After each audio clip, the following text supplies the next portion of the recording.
We're surrounded by signals all the time.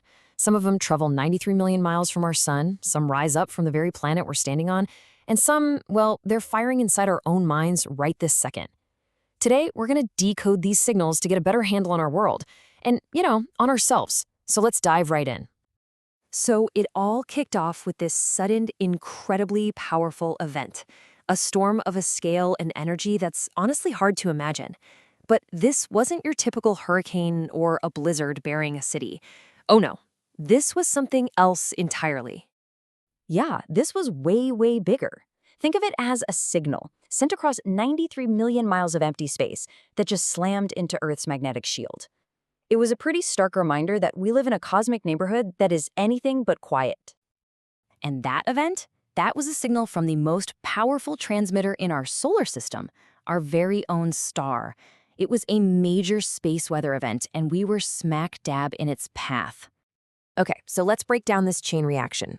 It all started with an X5.1 class solar flare. That's basically the biggest kind of explosion the sun can have. Less than an hour later, that was followed by something called a coronal mass ejection, or a CME. I want you to imagine the sun launching a billion-ton cannonball of plasma into space at over 1,500 kilometers a second. So when that hit us, it triggered what's called a G4-level geomagnetic storm, which is officially classified as severe. And the immediate result? Widespread radio blackouts across the entire sun-facing side of the planet. Just gone. So the sun sends us these powerful, totally uncontrollable signals. But at the exact same time, we're generating a totally different kind of signal right here at home. It's more of a persistent warning about the future of our own planet. And this is a signal we can actually control. All right, let's follow this thread. We're shifting from decoding cosmic weather to decoding Earth's climate. And it's a story that's absolutely filled with both these urgent, flashing red lights and some truly astonishing breakthroughs in technology. And this is the signal. 2.8 degrees Celsius.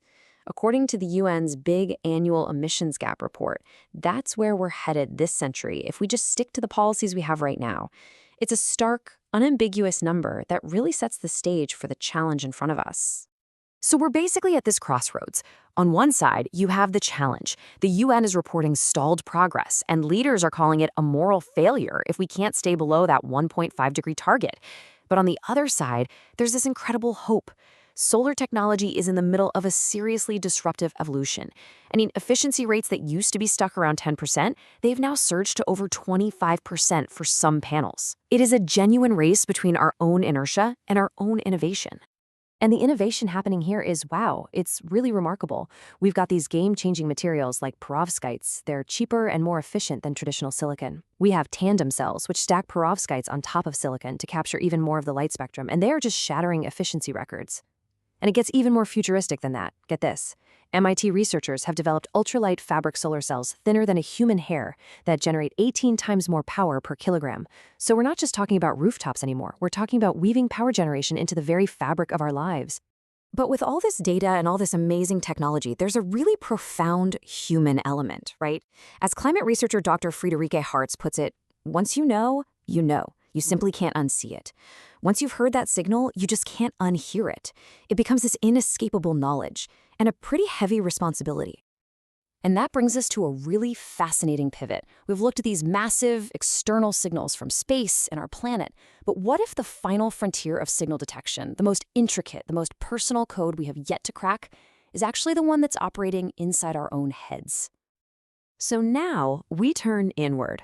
We're going into the astonishing and sometimes, a little unsettling world of neurotechnology and biology, where scientists are really just beginning to translate the brain's hidden language. So the first thing we really need to wrap our heads around is this new concept, neural data. As it's being defined by new UNESCO standards, this isn't just any old data. This is information taken directly from our brains and nervous systems. It is, by definition, the most intimate and personal information that could possibly exist about us. And that's exactly why it's at the center of a huge global debate. You see, this technology really has two faces. The promise is absolutely breathtaking. AI-powered interfaces that can actually decode the intended speech of a patient with paralysis, literally giving them their voice back. But the peril? It's just as profound. Experts have called the field a bit of a Wild West, with no control, and that's leading to this global push for standards to protect fundamental rights like mental privacy and freedom of thought from being manipulated. But it's not just about reading electrical signals in the brain with fancy tech. We're also starting to identify the specific chemical signals, the biological code that influences our health, that shapes our behavior, and maybe even dictates how long we live.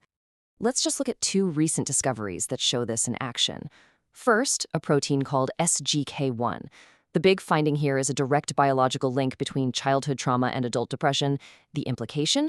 Well, we could develop entirely new kinds of antidepressants that specifically target and block SGK1. Then there's the phlegm O2 gene. Here, the finding is that this gene can extend lifespan, but simple things like sensory cues can actually turn it off. And the implication is wild. Overactivating the gene makes worms totally indifferent to danger.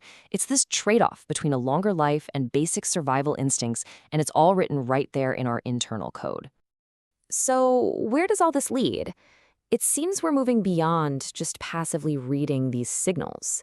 We're entering an era where we can actually start to engineer our responses to rewrite the code. And when you step back and you look at the whole picture, you see the pattern, right? I mean, whether it's the electromagnetic pulse of a solar flare, the thermal data of a warming planet, the electrical signals of a neuron, or the chemical instructions of a gene, we are learning to speak the fundamental languages of the universe across every single scale you can imagine. And this all points to a new paradigm for how we do science, a really powerful three-step process. Step 1, sense a signal. We collect the raw data, whether it's from a solar storm or a brainwave. Step 2, decode the meaning. We use AI to find patterns that we could never, ever see before. And step 3, and this is the big leap, we engineer a response. We don't just observe anymore, we act. We build better solar cells, we design smarter medicines, and we create standards to protect our own minds. And that's really the thought I want to leave you with. This incredible new power, to not just read, but increasingly to rewrite the fundamental codes of our world, from our energy systems all the way down to our own biology. It presents us with the ultimate question. It's not just about what we can do, but what we should do. As we become fluent in these new languages, who gets to decide what we say next?